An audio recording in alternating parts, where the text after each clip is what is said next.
Good day, everybody. I greet you in the name of Jesus Christ.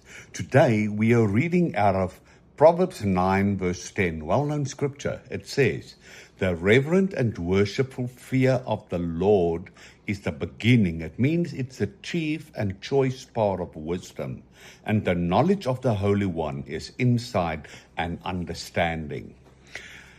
Fear of the Lord is so important in this season because that's something that we see that has basically left the churches. You see, and fear of the Lord is not a fear of judgment and a fear of terror, but it's more a holy awe, a reverence, a living awareness of God's majesty. That is what we need to. That is that hosting of God in His holiness, in His kingship, in His priesthood, as the King of Kings and the Lord of Lords, as the High Priest. And this is so important. You see what happens now when we truly have fear of the Lord. We will approach God being much more serious. We'll approach Him in humility. And we'll be so more attentive to His presence.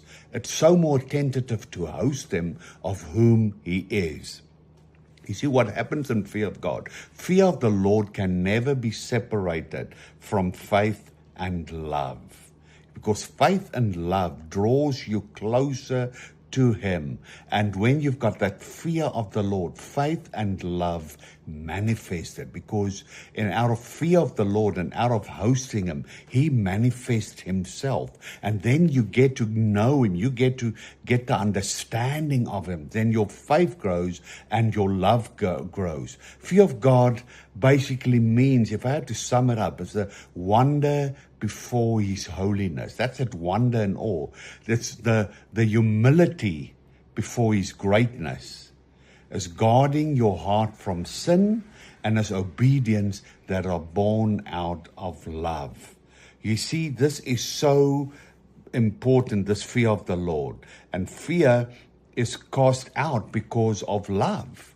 But this fear of the Lord is that reverence and awe of Him. You see, what we need to hear is that fear of God is the reverent awe, the humility, and it also brings you to repentance.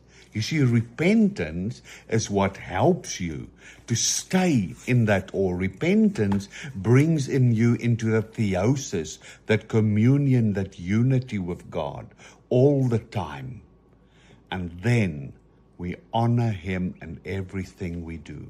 This is a time and season that we really need to step back into that fear of God, that He really gets honored and that we can truly glorify His life. I bless you of that in the name of Jesus Christ.